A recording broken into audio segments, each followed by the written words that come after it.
Hello! Today I'm taking a look at Crisis Core Final Fantasy VII, one of the more momentous releases in the first phase of the Final Fantasy VII compilation, and among the most celebrated aspects of the compilation over the years, which in no small part has contributed to its much anticipated remaster in the form of Crisis Core Reunion. Now, its appeal and its acclaim resides not only in how it expanded on the events immediately preceding Final Fantasy VII proper and Cloud Strife's story before he boards that train with Avalanche, but more so in fact on how it steps into the shoes of Zack Fair, building up the backstory and the context for this previously peripheral character, and, as I've recently discussed in my Legacy of Final Fantasy VII episode, shifts our perspective and our perception of Final Fantasy VII from a singular story of Cloud Strife's journey of self-rediscovery to a sprawling anthology that sees Zack equally elevated as a pioneering hero, rather than simply a catalyst and peripheral character and aspect of Cloud Strife's story. So, I suppose in keeping with epic fictions, whether that's Tolkien's Middle-earth or Star Wars and so on, it's not uncommon to expand stories in either direction with prequel and sequel material. And I think it was Yoshinori Katase or Kazushige Najima who made a bit of a George Lucas remark back in the day, stating that they had always had a story for Zack Fair in mind, they just needed the time and the means to be able to tell it, which may be the case, but the upshot is I think they created a succinct little game that remained faithful to Final Fantasy VII's legacy characters and events, and didn't encroach too heavily on existing material. And where it did, I think it mostly amplified and improved it, with the demise of Zack Fair and the closing FMV being a fantastic example of that. And I'm aware that the anthologizing of Final Fantasy VII isn't for everyone. I understand why, and I've mentioned numerous times how I enjoyed the mystery of Zack Fair as something as this weird little character that appeared in flashbacks and, seeing his parents in Gongaga, which hinted at his significance, but didn't expand too much on it, because it allows us, the player, to sort of imagine and interpret and assume what these stories and connections with Aerith and Sephiroth and so on might have been. But equally, having said that, I think that Crisis Core was an inoffensive glimpse at Zack Fair's origins and contributions to what became Cloud Strife's story, and I really liked it for numerous reasons, not only for Zack, but it showed things like the heritage of the Buster Sword, it showed a different side to Sephiroth, who we hadn't seen really prior to his kind of psychotic breakdown, and Zack's prior relationship with characters like Aerith and Sung and so on, all of which echoes out into the events of the main game, Final Fantasy VII proper, and serves as an optional prehistory for fans that wanted to explore it and play this game. So let's take a step forward now into the story, characters and themes that Crisis Core sought to explore. And first off, one thing I really liked is how it focused for the first time on the machinations of Soldier, and in particular the quartet of Soldier First Class operatives in the form of Angeal, Genesis, Sephiroth, and later Zack, because these individuals not only carried their own particular themes and stories that contributed to the overall whole of Crisis Core, but they also expanded on a hitherto unseen aspect of Shinra, which is the high-ranking soldier class, and where Final Fantasy VII proper sees us in control of a motley band of revolutionaries and reactionaries, Crisis Core flips the script and shows us in control and operating among Shinra's elite military, which I really quite liked, and characters like Lazard, like Sung, really help communicate the administrative and operational elements of the company, which likewise, as I say, we haven't seen explored before in Final Fantasy VII. Now, looking to story, Crisis Core, as quite a compact game, which was originally released for the PSP, it lacks the epic narrative sprawl of Final Fantasy VII or any other RPG, which I think works in its favour actually, because it allows us to really get right to the heart of an origin story that leads up to the opus of the game, which is Zack Fair's death. And indeed, I'm hesitant to even call it an origin story, because it begins with Zack being elevated to Soldier First Class. It's very much a scenario, a snapshot in time of how his comrades and his mentor shaped his worldview, made him question what it means to be a hero, and lead up to this momentous conclusion and actions in the endgame that bring us directly into the events of the Meteorfall story.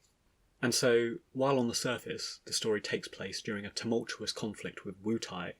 and Shinra's conquest for power and influence, unlike Final Fantasy VII proper, where most of the first disc and the entire Midgar segment is dedicated to establishing the macro story, Avalanche versus Shinra, and so on,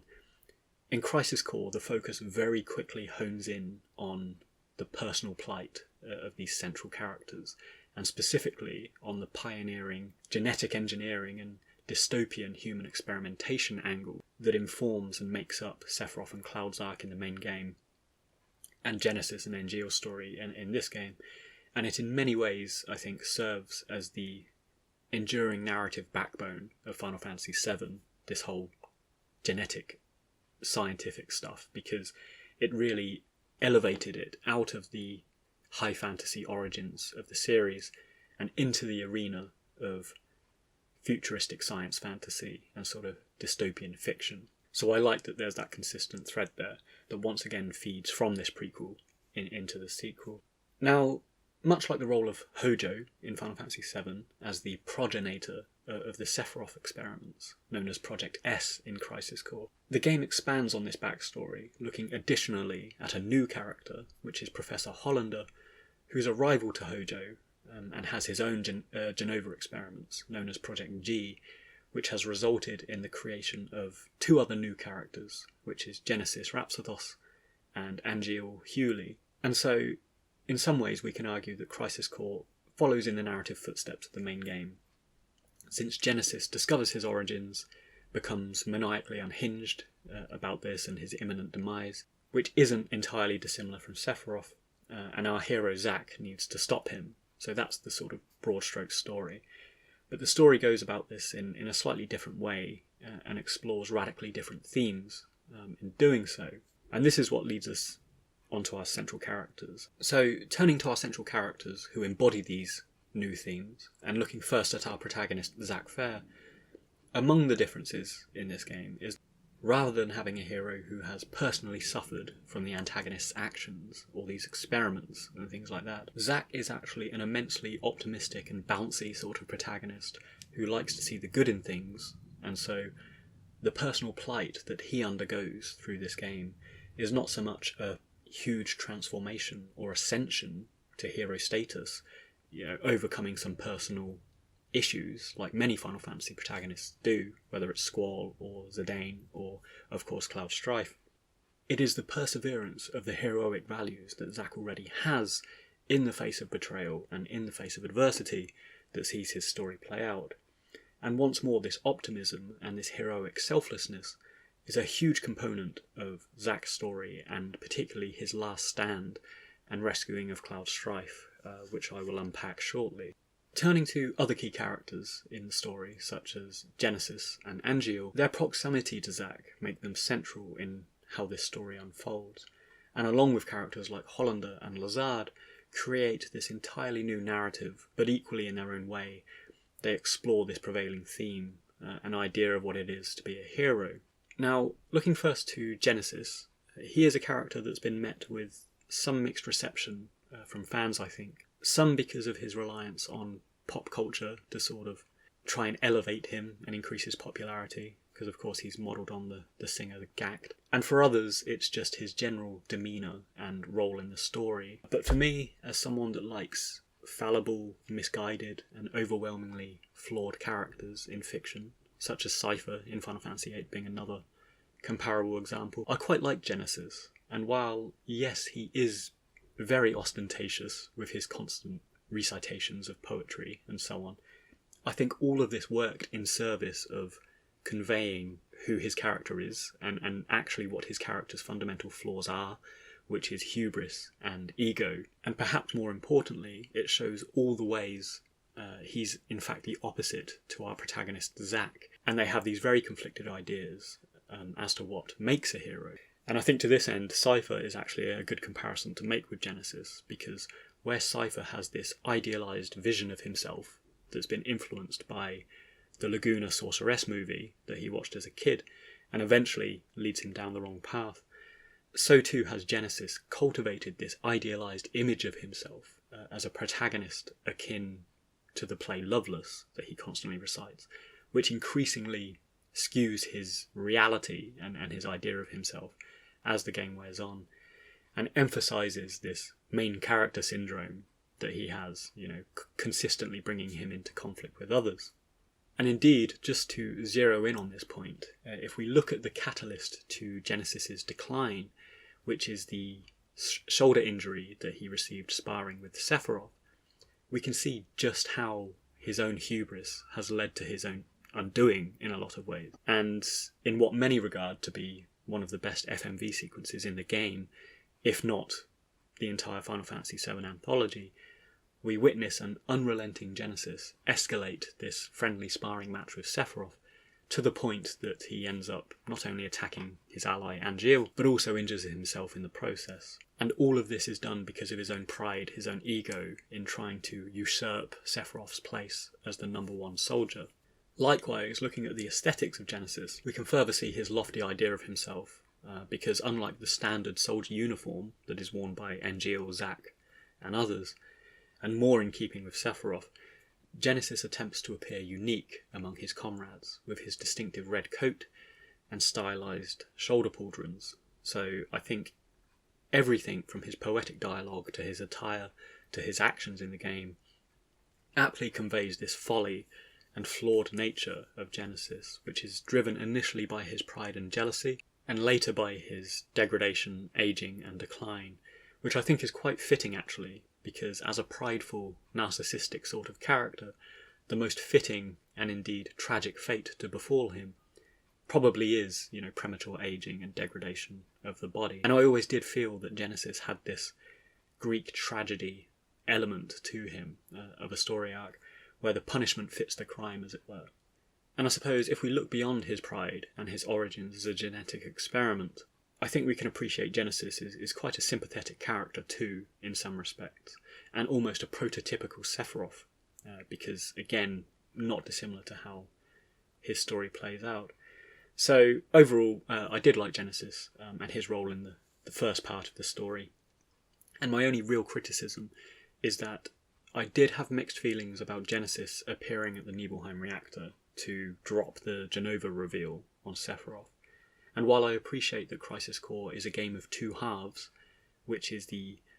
overlapping narrative and chronological Venn diagrams of where Crisis Core and Zack's story segues into Cloud and Meteorfall's story, I did think that Genesis materialising at that quite pivotal moment for Zack and Sephiroth was perhaps unnecessary, when we already have this potent image and legacy of Sephiroth's revelation coming in the Shinra Mansion library, where the light never goes out and stuff like that. So mixed feelings about that, but overall, Genesis, I appreciate his role in the story. Moving on, where we have Genesis as this divisive force driving the events and the antagonistic elements of Crisis Core, craving the title of hero, and we have Sephiroth as the number one guy embodying the status of hero, almost like the Sith. Between the two of them, we have perhaps the most relevant character with regards to Zack Fair's characterisation and his development, is the mediating force of Angeal. Now, again, I've seen some people criticise Angeal as well, suggesting that he's not particularly interesting. But for me, he works in numerous ways. Firstly, I think he is purposefully a subdued character, because by contrast he emphasises the larger-than-life personalities and the unique attributes of both Genesis and Sephiroth, and his reserve, his discipline and his stoic honour sort of, as I say, reflects and contrasts that quite well. But his demeanour also slots him neatly into the archetypal wizened mentor role that makes him relevant to Zack's story, and in fact bridges Zack with these elite-level characters such as Sephiroth and Genesis. Additionally, his commitment to discipline and honour increases the significance and the heritage of the Buster Sword, which he wields and eventually passes on to Zack. And so, for the first time in the Final Fantasy VII mythos, we have the true meaning and symbolism applied to the Buster Sword. And finally, while Zack's relationship to the main antagonist Genesis is perhaps quite tenuous, Angeal's role as a similar experiment gone wrong and his historic friendship with Genesis kind of brings Zack into this orbit of the central villains. And of course Sephiroth as well, since Zack's elevation within Soldier, thanks to Angeal, sees him running missions and coming into this sort of relationship with Sephiroth over the course of Crisis Core. So Angeal, I think, is quite a important character there.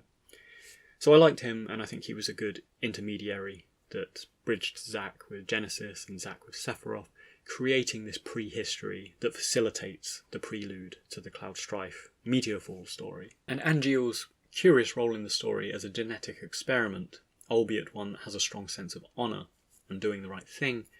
makes him an increasingly interesting and conflicted personality who seems torn between his childhood best friend and his sense of righteousness. And relating back to this underlying theme of heroes, Angeal is revealed to be quite a fatalistic individual, actually, regarding himself. And he regards himself as a monster, and he sees monsters as incompatible and, in fact, the very antithesis of a hero.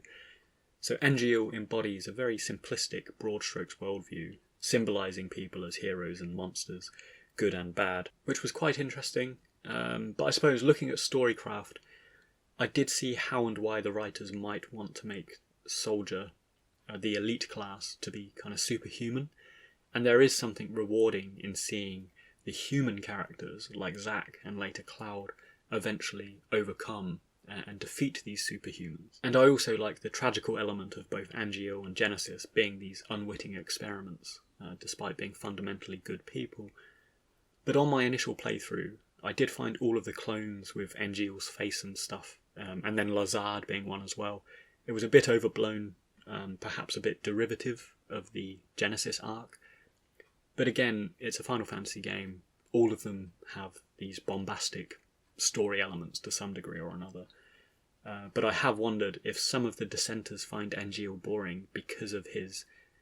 defeatist attitude, where he basically sacrifices himself to Zack. There's no real payoff or vendetta or anything kind of biting and dramatic there. When, for example, they could have kept him human and had him die defending his friend Genesis from Zack, with this conflicted ideology, which might be a bit more edgy and tragic. Or indeed, they could have had him siding against Genesis and being inadvertently killed there, rather than sitting on the fence and sort of giving up, because it sort of belies all of this sense of honour and duty and stuff that his character really has. But nonetheless, I do like Angeal. I think he was a great character. He has that mentor vibe, like Auron from Final Fantasy X, just packaged and delivered in a slightly more pacifistic way. And most importantly, he embodies the virtues that the Buster Sword has, and this idea that is passed down to Zack and later Cloud. So I think, although Crisis Core came after the fact, I like the fact that the Buster Sword was given this meaning and this lineage that roots back to Angeal. Like all great protagonists' weapons, whether that's Luke Skywalker's lightsaber or whatever. Now, coming to the Legacy cast, I really liked how existing characters like Sung, such as Cloud, such as Tifa and Sephiroth, were woven into the fabric of the central story as supporting cast, both by necessity, of course, with respect to Cloud and Sephiroth and Aerith, but also just with the narrative nods and these sort of conveniences, such as having Sung of the Turks in there as well. And as I've noted, I liked how these characters remained faithful, for the most part, to their characterizations in the original game, and particularly coming to more enigmatic characters such as Sung and Sephiroth, who trade on their ability not to give too much away or have too much overt personality, which contributes to their to their popularity, and I think really needs to be written and balanced carefully. I think the writers did well in Crisis Core to sort of maintain that aspect of them, while at the same time positing them as allies and protagonists for the first time. However, as with the Genesis thing, where he appears at Nibelheim,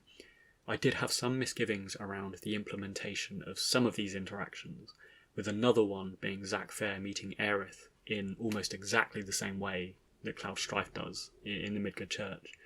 And while some might argue that that's poetic or symbolic, and they liked it, which is fine, for me, I felt it was maybe a bit contrived. Though what I will say is that it established the great thread of story between Aerith and Zack, which was the Midgar full of flowers, wallet full of money dialogue, which is essentially the meet cute line between the two, and it prompted the ongoing interactions and blossoming romance between Aerith and Zack. So everything from the meeting onwards was excellent, and I think I've stated elsewhere, it was quite a heart-wrenching moment, really, when we learned that Zack was trying to make his way back to Aerith at the point in time that he was killed. Likewise with Cloud Strife, I think his interactions and the establishing of that friendship was excellent, and while Aerith and Cloud are relegated to supporting characters in this title, each of them serves to build up and help establish Zack's ideals as a person and as a hero over the course of the game, and his helping of Aerith with her flower business, his ongoing support and kinship with Cloud, really emphasises his selflessness, his optimism, and his drive to help others, which is the distinguishing feature of Zack Fair, I think. And this is precisely what leads up to and results in the climactic ending of Zack's last stand against Shinra, which, as with the other FMVs I've mentioned, such as Sephiroth sparring on the Sister Ray,